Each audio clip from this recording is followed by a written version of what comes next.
Vehicle theft is a worldwide problem and costs insurance companies and vehicle owners billions of dollars each year.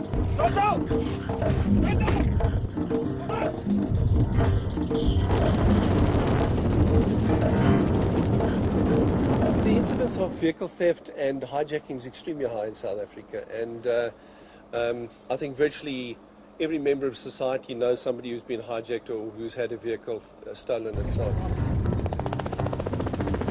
In countries like South Africa, where unemployment is high, crime syndicates have a plentiful supply of foot soldiers to steal cars for them. In South Africa, it's between 90 and 120,000 cars are stolen annually. And if you look at those vehicles, about 60% of them are rebirthed or turned into clones, 20% are chopped, and 20% leave our borders. Often when a car is stolen, it's taken to a backyard garage, sometimes called chop shops. The car is disassembled and reassembled with parts from similar cars. It's given a new VIN number and number plates. Effective, quick and very profitable. The problem with crime is that you can't control it. Guns are used, people are shot. Sadly, many hundreds of people have lost their lives, have been murdered for their vehicles. It is very traumatic. So what can be done? Actually, with today's high technology solutions, quite a lot. In a real international partnership between Australia's peak scientific body, CSIRO, and an innovative South African company, DataDot, it looks like this huge problem is being tackled by a tiny solution. Actually, millions of tiny solutions called microdots. Each microdot is no bigger than a pinhead.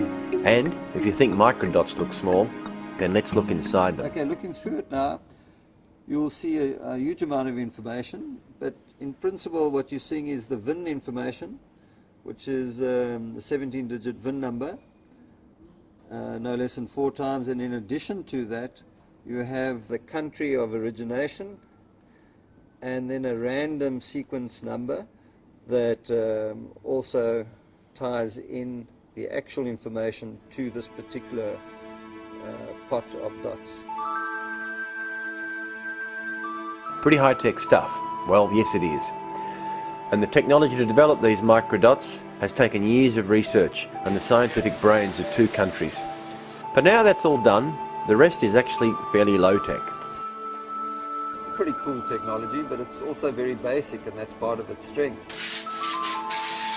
Take a can of dots soaked in glue, a spray gun and a compressor. Connect them all together and spray the dots all over the underside of the car.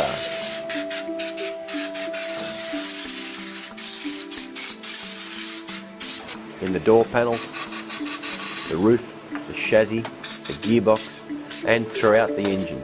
That's tens of thousands of dots scattered throughout the vehicle. And all done in a matter of minutes. No specialised training required here. When it's on the vehicle, it's difficult to take it off. We say because of the sheer number of microdots that's around the vehicle, it's probably impossible for a criminal or anybody to remove all the microdots and then change the identity of the car. It becomes impossible because there's just too many dots.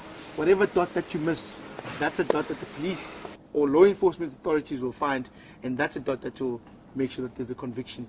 The muscle behind the microdot is that there's 10,000 of them throughout the body of the vehicle, giving the vehicle its own DNA, just like you and I have. And attached to that is a whole database linked into police services, linked into insurers and banks. So that's the real muscle behind it.